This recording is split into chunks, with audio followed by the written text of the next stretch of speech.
अच्छा, आज का जो हमारा टॉपिक है वो है लैंग्वेज ऑफ एडवर्टाइजमेंट। इस मॉडर्न ईरा में जो एडवर्टाइजमेंट है उसका एक बहुत इंपॉर्टेंट रोल है ह्यूमन लाइफ के अंदर। एडवर्टाइजिंग बेसिकली एक फॉर्म ऑफ कम्युनिकेशन है।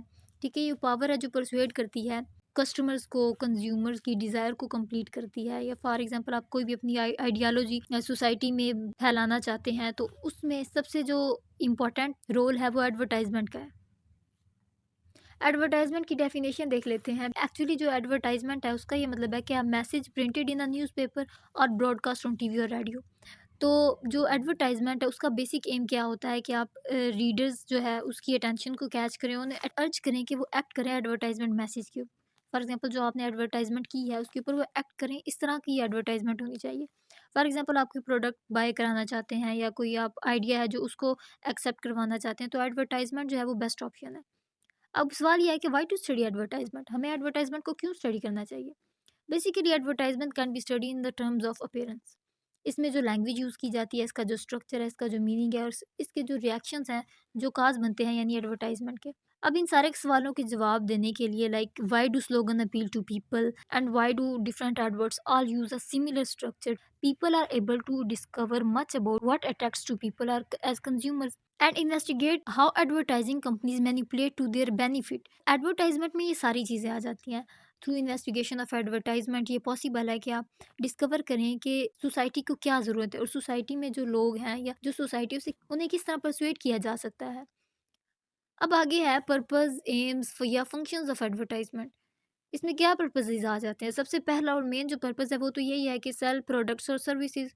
कोई भी एडवर्टाइजमेंट क्यों की जाती है कि आप कोई अपनी प्रोडक्ट्स है उन्हें सेल करना चाहते हैं, ठीक है, आप अपनी सर्विसेज हैं उनको आप सोसाइटी में फैलाना चाहते हैं। सबसे पहला तो ये आ जाएगा। उसके बाद है इन्हेंसमेंट ऑफ द इमेज और status and promotion of the cause और आइडिया। आप अपनी इमेज को एनहांस करना चाहते हैं, आप अपनी कोई स्टेटस है उसको प्रमोट करना चाहते हैं, किसी आइडिया को प्रमोट करना चाहते हैं, उसके लिए एडवर्टाइजमेंट ज़रूरी है। उसके बाद लार्ज बिज़नेसेस जो होते हैं, जो कंपनीज़ होती हैं, वो अपने इमेज को अच्छा बनाने के लिए एडवर्टाइजमेंट का यूज़ करते हैं। उसके बाद पॉलिटिकल पार्टीज़ जो हैं वो इलेक्शंस या कैंडिडेट्स को अर्ज करने के लिए एडवर्टाइजमेंट का यूज़ करते हैं, अपने वोट्स को विन करने के लिए। उसके बाद जो सोशल ऑर्गेनाइजेशंस हैं, वो अपने इंटरेस्ट के लिए एडवर्टाइजमेंट का यूज़ करते हैं। अच्छा, उसके बाद आ जाता है role of language in advertisement. Obviously जो एडवर्टाइजमेंट की दुनिया में जो लैंग्वेज है उसका एक बहुत इंपॉर्टेंट रोल है। लेकिन यहाँ पे हमें ये बात ज़हन ज़हन में बिठा लेनी चाहिए कि लोगों को परसुएड करना कि वो प्रोडक्ट खरीदें या जो भी हमारा मकसद है, उसके लिए जो सबसे पहला स्टेप है वो ये है कि हम अपनी डिक्शन को चूज़ करें। डिक्शन क्या होता है? Choice of words. तो हम अच्छी अगर चॉइस ऑफ हम अच्छी डिक्शन यूज़ करेंगे तो हमारी जो एडवर्टाइजमेंट है वो अच्छी होगी। उसके बाद इंपॉर्टेंट फीचर्स की बात कर लेते हैं। एडवर्टाइजमेंट में इंपॉर्टेंट फीचर्स कौन-कौन से हैं? सबसे पहले टेक्स्ट ऑफ एडवर्टाइजमेंट। सबसे जो पहली चीज़ है वो टेक्स्ट है। रीडर्स हैं या जो व्यूअर्स हैं उनकी अटेंशन को कैप्चर करना है तो सबसे पहले आपने टेक्स्ट को देखना है कि वो किस तरह आप लिख सकते हैं। मतलब डिफरेंट कल्चर्स में डिफरेंट वर्ड्स होते हैं, डिफरेंट स्लोगन्स होते हैं, स्टाइलिस्टिक चॉइसेस होती हैं जो डिफरेंट रीजन्स में डिफरेंट होती हैं। तो सबसे पहले आपने क्या करना है कि आपने टेक्स्ट को देखना है कि एडवर्टाइजमेंट की टेक्स्ट आप किस तरह कर रहे हैं। फॉर एग्जांपल हेडलाइंस क्या होंगी, किस तरह हम उनकी अटेंशन को ग्रैब कर सकते हैं। तो ये सारी चीज़ें आ जाती हैं टेक्स्ट में। उसके बाद लिंग्विस्टिक फ़ोकस आपने रखना होता है। लिंग्विस्टिकली आपने देखना है कि एडवर्टाइजमेंट में क्या चीज़ें, लैंग्वेज किस तरह की होनी चाहिए। लैंग्वेज का एक बहुत पर्टिकुलर रोल है एडवर्टाइजमेंट के अंदर। तो सबसे पहले आपने लैंग्वेज को देखना है, लिंग्विस्टिक्स को देखना है, आपने डिस्कोर्स को देखना है, कहाँ पे और कैसे हम लोगों ने लैंग्वेज का यूज़ करके लोगों को मतलब हमने अपनी एडवर्टाइजमेंट करनी है। उसके बाद ग्राफोलॉजिकल डिवाइसेस आ जाती हैं। ग्राफोलॉजिकल डिवाइसेस बेसिकली ये विजुअल एस्पेक्ट होता है टेक्स्ट का। आपने क्या कुछ यूज़ करना है, आपने स्पेस कहाँ पे देखनी है, आपने इटैलिक से बोल्ड कहाँ पे करना है वर्ड्स को, तो ये सारी चीज़ें ग्राफोलॉजिकल डिवाइसेस में आ जाती हैं। एडवर्टाइजमेंट के अंदर स्पेस की बहुत वैल्यू है। ये अटेंशन को ग्रैब करती है कि हमें क्या कुछ प्रेज़ेंट करना चाहिए। उसके बाद कोहेजन आ जाता है, हमने कोहेजन को देखना है, टेक्सचुअल स्ट्रक्चर को देखना है, लॉजिकल जो लिंकेज है बिटवीन टेक्सचुअल यूनिट्स और फॉर्मल मार्कर्स के दरमियान। यानी हमने टेक्स्ट और टेक्स्ट का रिलेशनशिप देखना है बाकी सारी चीज़ों के साथ। उसके बाद कोहेरेंस आ जाती है। कोहेरेंस का मतलब ये है कि आपने स्ट्रक्चरल एस्पेक्ट्स हैं एडवर्टाइजमेंट के, उसके ऊपर फोकस करना है।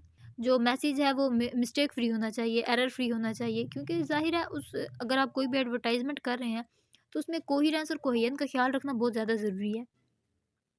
उसके बाद फ़ोनोलॉजिकल एस्पेक्ट्स आ जाते हैं। जब हमने ग्राफ़ोलॉजिकल एस्पेक्ट्स कर लिए हैं, तो अब फ़ोनोलॉजिकल आपने अपनी साउंड सिस्टम जो है वो बहुत अच्छा करना है। जो निमोनिक डिवाइसेज़ हैं उसको आपने बहुत अच्छे से यूज़ करना है। राइम, रिदम, एलिट्रेशन, एज़ोनेंस इस तरह के जो इफ़ेक्ट हैं, जो टेक्निकल इफ़ेक्ट्स हैं, वो आपके एडवर्टाइज़मेंट को एनहांस करेंगे।